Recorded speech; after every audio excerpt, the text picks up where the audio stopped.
Hello, good evening, friends. Welcome to the fourth episode of our YouTube Live brought to you by Stock Market Institute. So, we are doing stock market stories with episode number four.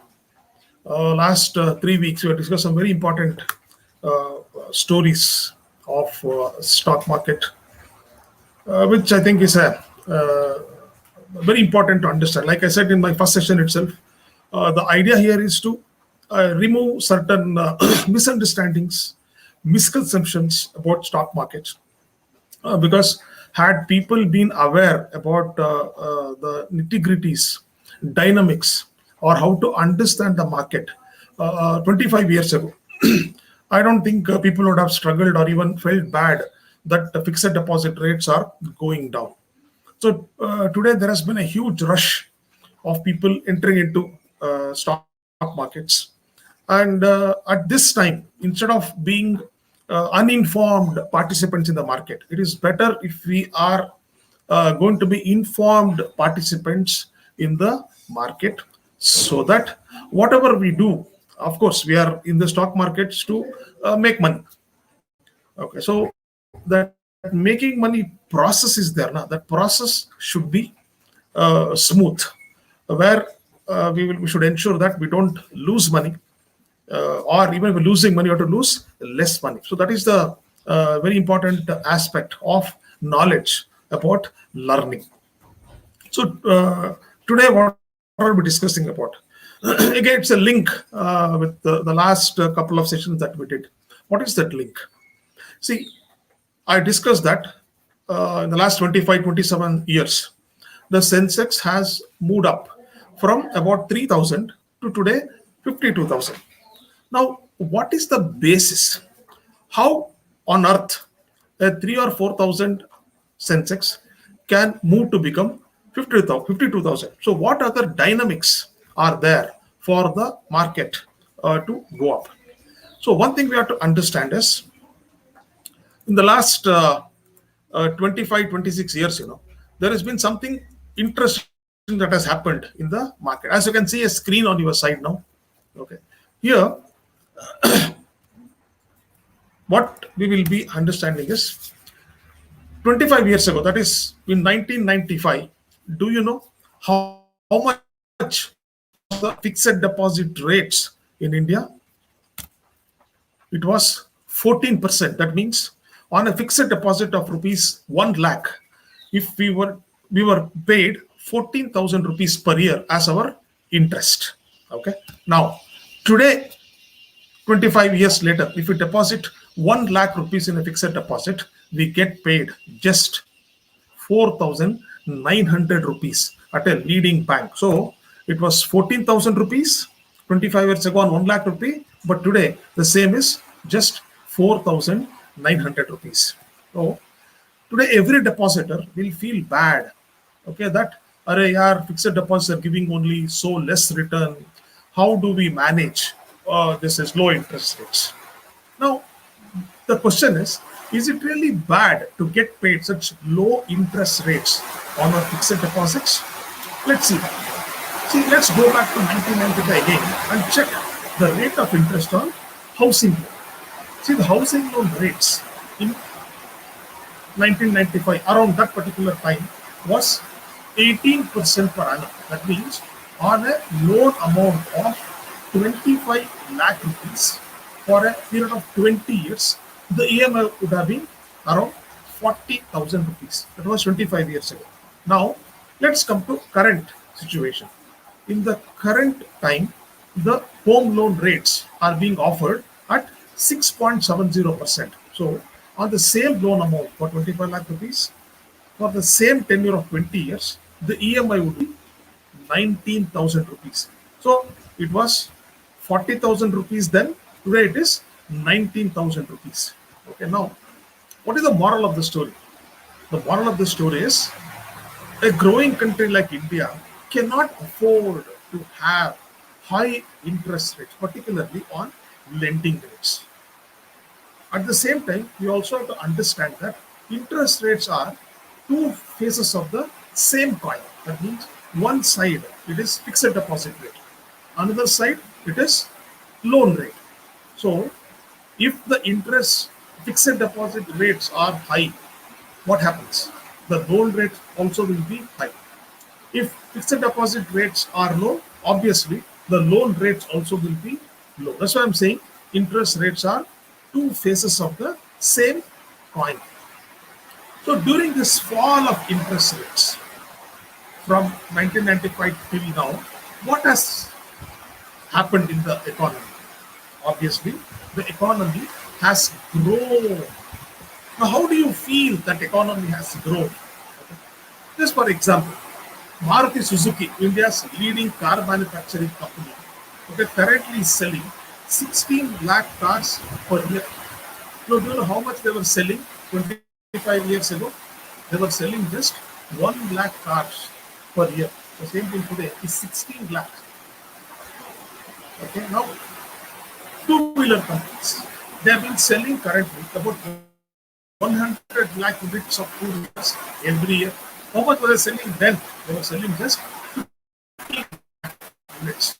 Okay, not only that, you can look around and just feel the growth of the economy. Now, we see that there are so much of real estate, what is that, activities going on, isn't it?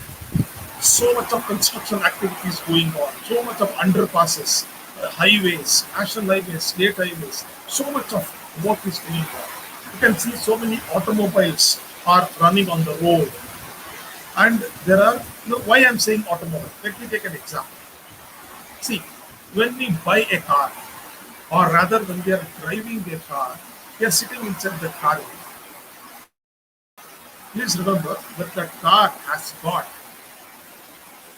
right, 51 companies' products: the steering wheel, horn, the front windshield, the wiper, the side glass, the tires, the battery, the light, the lights that we put in the night.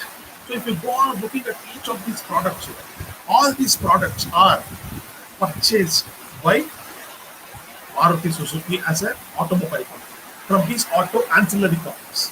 So if the car companies were manufacturing just 1 lakh cars 25 years ago, today they are manufacturing 16 lakh cars. Imagine the number of tires being sold by tire manufacturing companies. So just to give you a tidbit, you know, the single share price of MRF today is about 90,000 rupees, 90. How on earth a stock price of a tire company can reach 90,000 rupees, one of the most costliest shares on the Indian stock market? I'm sure you'll agree with me that MRF is a very good company, no doubt about it. Correct? Now, if that company's share price has grown from 10 rupees or 100 rupees 25 years ago to today's price of 90,000 rupees, what does it mean? Multiply. One car has 5 tires. So 25 years ago, 1 lakh cars order was given for 5 tires per car. How many tires was MRF manufactured supplying? 5 lakh tires was manufactured and supplying. Today, the same car company will order 16 lakh into 5 tires. So ordering some 80 lakh tires are being ordered. So over a period of time, the increase in the production of a car has also increased in the production of auto ancillary. Imagine Amar Raja battery or Exide battery, one of the oldest battery companies in India, auto ancillary companies in India. What have they been doing? Their sales also has gone up because their manufacturing capacity has gone up. Right? Now, on when it is what is going on? When can I afford to expand my business? I can afford to expand my business on two occasions.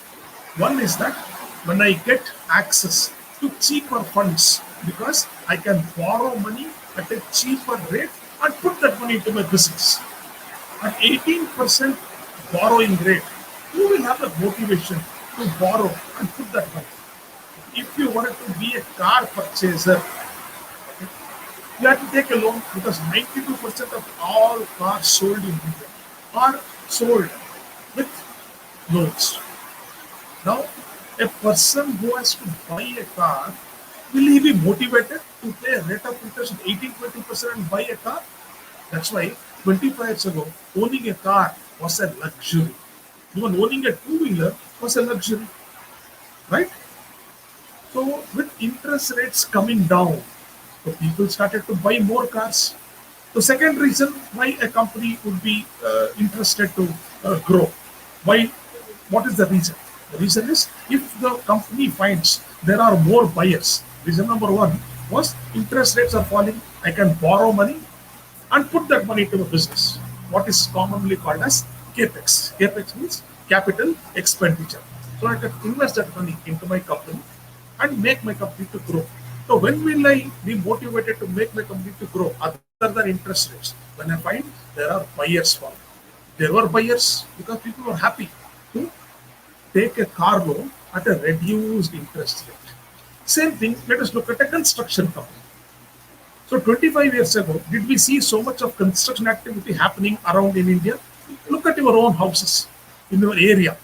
Hardly any houses. People are building probably ground floor and one floor. Maybe rich people who are building. That's okay. I'm talking about the middle class and below segment. So at 18%, 20% housing loan, who would want to build a house? But as interest rates are coming down, look at the construction activity. It has boomed in the last 25 years. But don't forget, when construction activity boomed, Asian Paints or paint sector has grown. Look at the share price of Asian Paints. Look at share price of Berger Paints, of Canson Paints. When we construct a house, we use 27 company manufactured products, right? Switches, bathroom fittings, wood related, steel, cement. Look at the cement company share prices. So 25 years ago, where were the share prices of these companies? Where is it today? It has directly resulted. The last 25 years economic growth can be simply seen through the falling interest rates. As and when interest rates fell, the stock market went up. Right? FMCG companies, pharma companies, financial services. Because look at Bajaj Finance or Bajaj Finance for that matter, or even Shriram Transport Finance, Sundaram Finance. These companies have grown tremendously. Why? How did they grow? Because there were more loan takers. How did Muthoot Finance share price become 1,400 rupees? Because they are able to lend more money to people. So they got power because people at low interest rates, people interested to borrow money. Look at housing loan company HDFC Limited, LIC Housing Finance. Look at Canfi Loans. How their share prices have grown in the last 25 years. Maruti Suzuki did a public issue in 2003. You know what is the price they issued the shares? 125 rupees per share. Today, what is the price? 8,000 rupees. So, can a stock price just go up like that? No, it cannot go like that. It has gone up because of the tremendous growth in sales that Maruti Suzuki has been able to see in these years. So, all these companies I'm discussing just now, Apollo Tyres, Minda Industries, Exide Battery, Amaraja Battery, Bosch, who supplies wipers, the tire companies, so all the light bulb companies that put to the cars, okay, construction related, all these companies' share prices have gone up. So there can be a direct relationship, okay, between the falling interest rates and the stock markets, right? Now, so what has happened is interest rate have dropped from 14% to 5%, and Sensex has gone up from 4,000 to 52,000. That means it is inversely proportionate. Na? What is inversely proportionate? As and when interest rates fell, stock market rises. Next time, when RBI policy, that is monetary policy, is conducted once in every 2 months. So whenever the governor, the RBI governor, announces that we are going to reduce the interest rates, stock market zooms. It's a good news for the stock markets. Okay, you see historically, if you see, whenever RBI has conducted monetary policy. Whenever interest rates have been reduced, stock market has rejoiced. Whenever interest rates have been increased, stock market has rejected that announcement, and the markets have fallen. That means there's a direct relationship between the interest rate movement and the stock market. Now, why are we learning this? Okay. The simple idea I'm going to put to you is that it's a story. Okay, the real story. Stories usually they say their stories are just stories. It may not be real. No, I'm telling you a real story because I've seen this market from, like I told you in the first session itself. I've been part of this market since 1993, post Harshad Mehta scam. I came to this industry. Right now, from then onwards, the MRF Tyres company, MRF Limited company shares have risen to 92,000. How many people bought this company shares and made money out of it?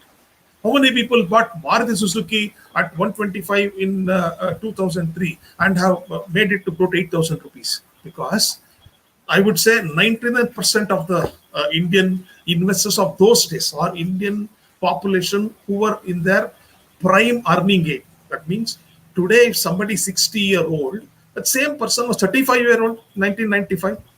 Correct? Na? So 1995, somebody was a 35-year-old. That person would have had a good earning capacity of that age, because 35 to 40 years is called as the prime earning age of a person, whether he or she. At that time, people had known that Maruti Suzuki is going to do well because they did not follow the falling interest rates would directly or positively affect the stock market or affect the stock prices. So had people been aware, had they been having that knowledge, literacy, connection between the interest rates and the stock prices, I think there would have been more wealthy people. So today they would not have been able to feel bad that interest rates are falling. So whenever I see people cribbing, particularly 60-year plus people, the interest rates are gone down. I don't know what government is doing. They are not taking care of elderly people at all. So it is easy to blame the government. It's easy to blame the system. But we should appreciate the fact that the falling interest rates has made the economy to grow. I'll tell you one more interesting statistics. See, in the 90s, that is when Infosys company had just begun their IT business in Bangalore, the number of people working there was below 10,000. Now, today, you know how many people work for Infosys? It is more than 2.5 lakh people work in Infosys. So between Infosys, TCS, and Wipro, some 6 to 7 lakh people work in these three IT companies. Now, why is it important? See, look at how much employment opportunities have been created in the last 25 years. That means, how do you feel that economy has gone up? Economy can be felt when there is large-scale employment. And how will large-scale employment happen? It can happen only out of two reasons. One, there are new companies that are starting and existing companies are expanding. So Infosys expanded, Wipro expanded, Bajaj Auto expanded, Maruti Suzuki expanded, State Bank of India expanded.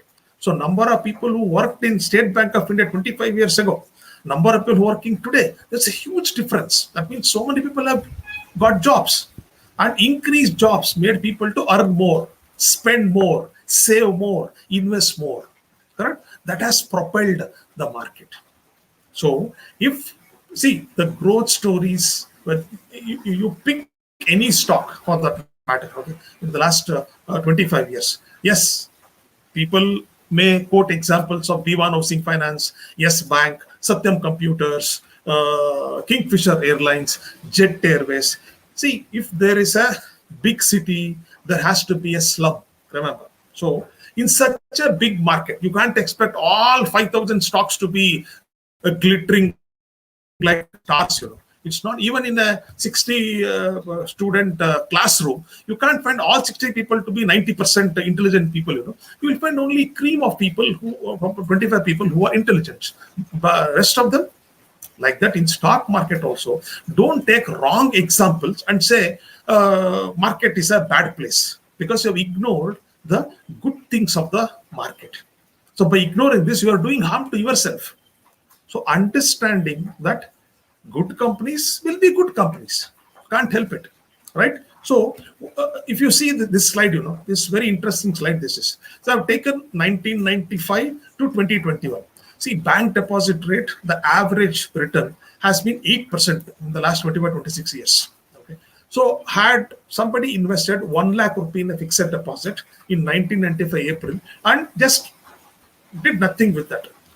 It's just an example. Nobody can do an FD for 25 years. I'm just taking an example. Today it would have become 7 lakh rupees. Standalone, the 7 lakh rupees looks to be a good amount. But look at the comparison. Then you will understand, arey yaar, I missed a great opportunity. See, gold, it was quoting at 400 rupees per gram. Today it is 5,000 rupees per gram.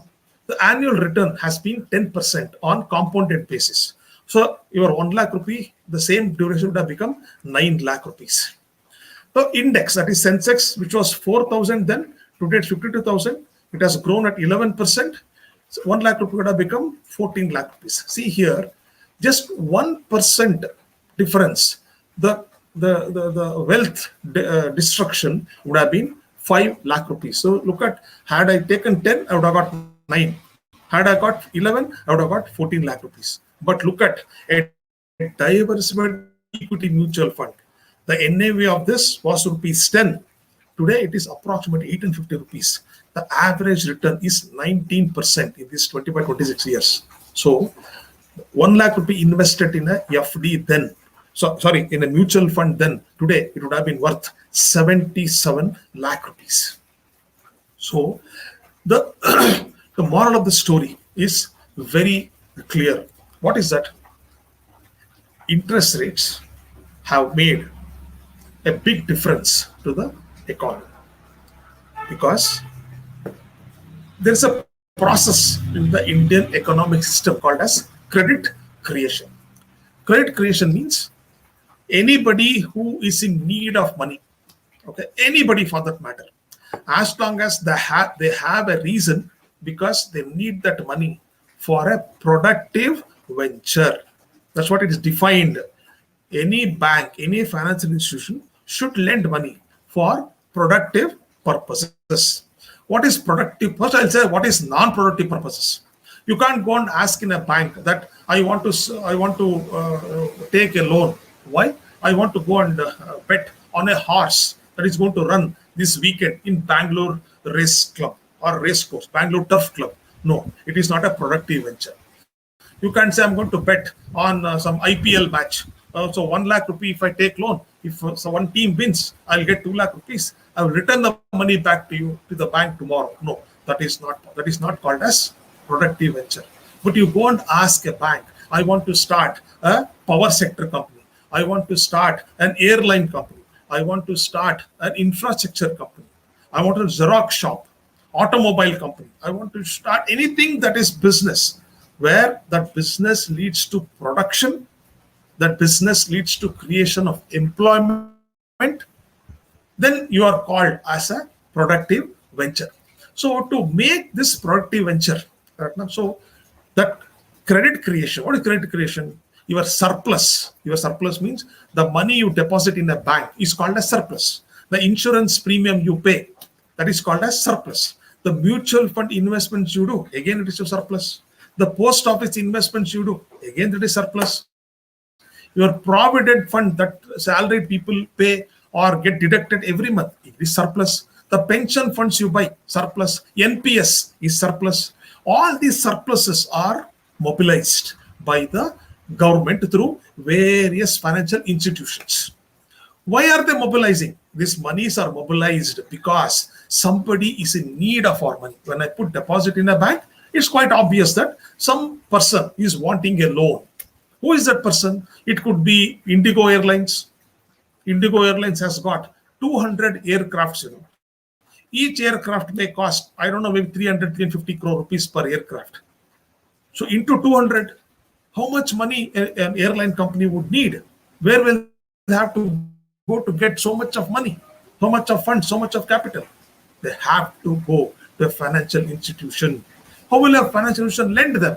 Of course, our money, that deposit money, or the insurance money, mutual fund money, provident fund money, all these monies are mobilized.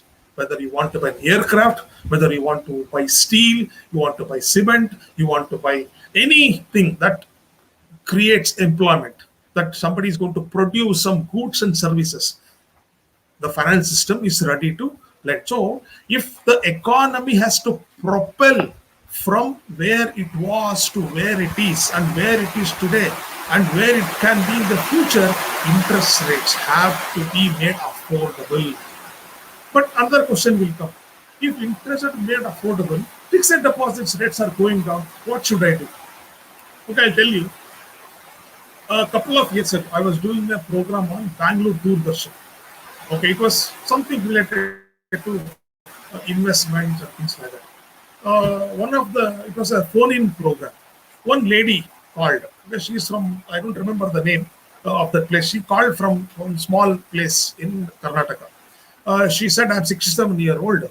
I'm an old woman, but the fixed deposit rates are just 6.5%. Just become 6.5%. What is government doing? So how will I make my ends meet with so less rate? So what is your solution for it? She thought I was finance minister or something, that or governor of RBA, that I'm going to give her some solution.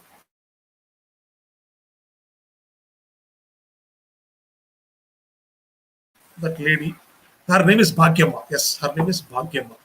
I told that lady, Madam, I don't have answer to your question because two things. One is that I am not anybody to increase the interest rates. Okay. Second is that I don't want to increase interest rates because let's take there's a family. Father is 60-year-old. Okay. Son or daughter is 30-year-old. Now, father wants FD rate to be high because that person is retired. Now, son or daughter wants housing loan rate to be less. So in the same house, one person wants interest rates to be high, another person wants interest rates to be low. Now, how do you solve this problem? If the government listens to the old person, not increase the FD rate, correct? If that is increased, housing loan rate will increase, car loan rate will increase, business loan rate will increase. So to keep one person happy, you have to make another person unhappy. So I told that lady, see, madam, your problem cannot be solved. But your question is a very big lesson for those people who are young today. Because a person who is 30, 35-year-old today, that person will become your age 30 years later. They should not come on TV 30 years later and ask, Arey sir, fixed deposit, it has become 2%, 1.5%. What should I do? So people, particularly who are young, that means if you are anywhere between 25 to 45 years, okay, in today's time, you should be very, very careful about one important factor, that as you start aging, I'm 55 years today. I've seen both the cycles of interest rates. Okay. Luckily, part of this industry, I was able to understand it much better. So you may not be part of industry. You may not understand what is the dynamics of interest rate. But please remember, I've told you today that when you become old, like my age, 55-year-old, in the future, you will become old in the future. No doubt about it. Correct? Fixed deposit rate could be around 2%, 2.5%. Because the loan rates will be around 4%, 4.5%. Right? Now, if you were to understand from today that if interests are going to fall down in the future, when the day will come when you would have stopped working, what would you do? Because this I will link to one more story that I'm going to do in the coming weeks, that how to understand retirement. Because most of our country, because I was reading an article about United States of America. It is said that only 15%, 15% of Americans are prepared to face retirement. But 85% are not ready to face retirement at all because they never prepared for it. So in India, in a country like America, which is supposed to be an advanced country, okay, in India, I don't think even 1% of people are prepared to meet their retirement planning. So this today's session that we are talking about falling interest rates and stock market, because I said last week also, I said in my session that see, you cannot ignore stock markets. Okay, you should not be scared of stock markets. Actually, you should be scared actually of falling interest rates and rising inflation. Remember, petrol price 101 rupees. Actually, I'm not in Bangalore, I'm traveling. I'm some 400 kilometers away from Bangalore at this moment while I'm speaking to you. I put petrol yesterday in this North Canada, not North Canada. Okay, so here I paid 101 rupee 20 paisa per liter of petrol. When I put in Bangalore, 99 rupees 63 paisa. So we already crossed 100 rupees. You know how much it was 25 years ago? It was 28 rupees per liter. Today it has gone up by 300%. So I'm sure you know the prices of so many items that you use every day have gone up. Inflation was record 6.43% yesterday. Okay, so people, remember, you should not be scared of stock markets. You should be aware of the risk there so that you can manage well. You should actually be scared of falling interest rates and rising inflation. If you understand that your parents, if you are in your 30s today, 40s today, don't make the mistake that your parents did by not understanding that interest rate. They thought the interest will remain to be 12% only, 14% only. They are shocked today when they retire. Oh, your interest rates have fallen. Yeah, I did not know at all. Government has actually made a big problem in our lives. No, government has actually helped in two ways. One is government has reduced interest rates. Economy has grown. The growth in economy has reflected directly in the stock markets. Just because we did not learn stock market, we didn't understand stock market, doesn't mean that what government did is not right. They provide alternate. What is alternate market? If you are not able to make a fixed deposit, I'm giving you stock markets. Don't worry. But we didn't understand. Not that government did anything to educate us. Okay, I think last few years only government has taken some initiative to through SEBI to increase the awareness about financial market. Before that, I think it is not right on my part to say that all of us were taught stock markets. No, we were not taught financial markets at all. That was the biggest weakness of this system. Nevertheless, before I close and go to another session for next Wednesday's episode, that see, we are trying to do this in sequence. Okay, today we have come to understanding the inversely proportional relationship between the stock interest rate and the stock market. Now, this learning has to lead us to another learning, which I will take into another story in my next stock market story, episode number 5, next week. Thank you so much for your time, patience, and participating.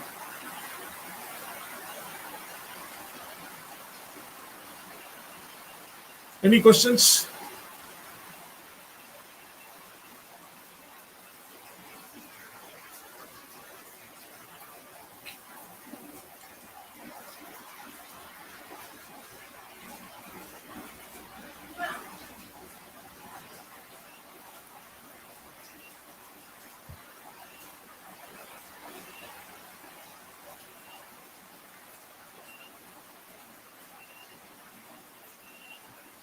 Yeah, thank you, Mr. Beard Monk. Thanks for your kind words.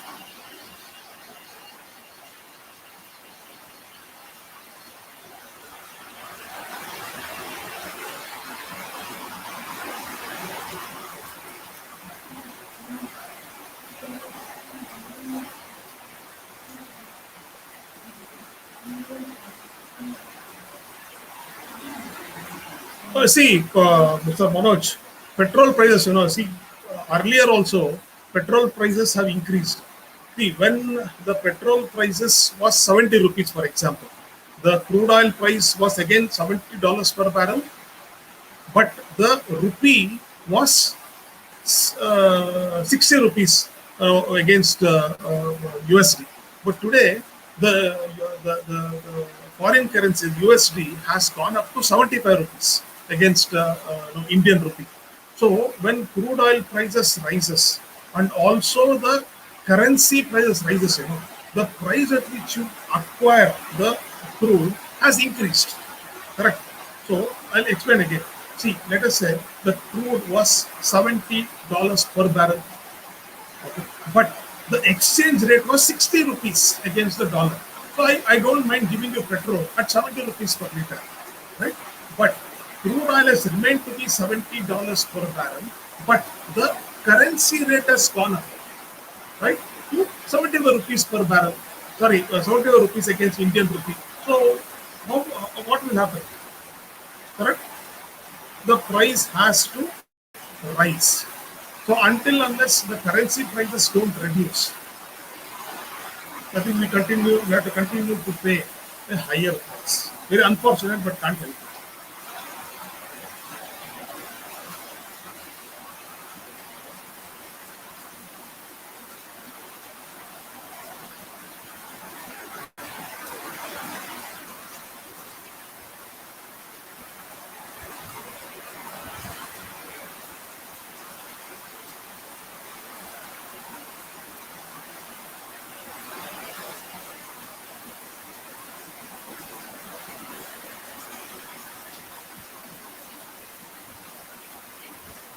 Okay, Tushar, I think there are no more questions here. Yes, sir. I don't think so. Any other questions are there? We'll end the session in just 1 minute, sir. No problem. I'm not in a hurry. I'm just telling you. Yes. No problem. Yes, sir. Any questions you can ask us?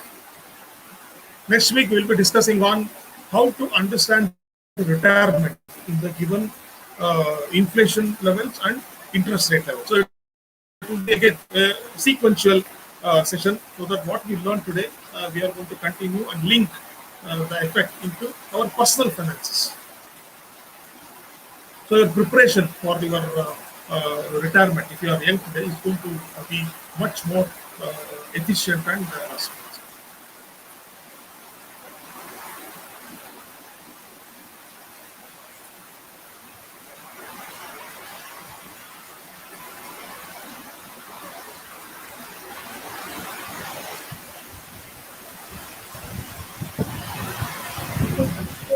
I think we can end the session, sir.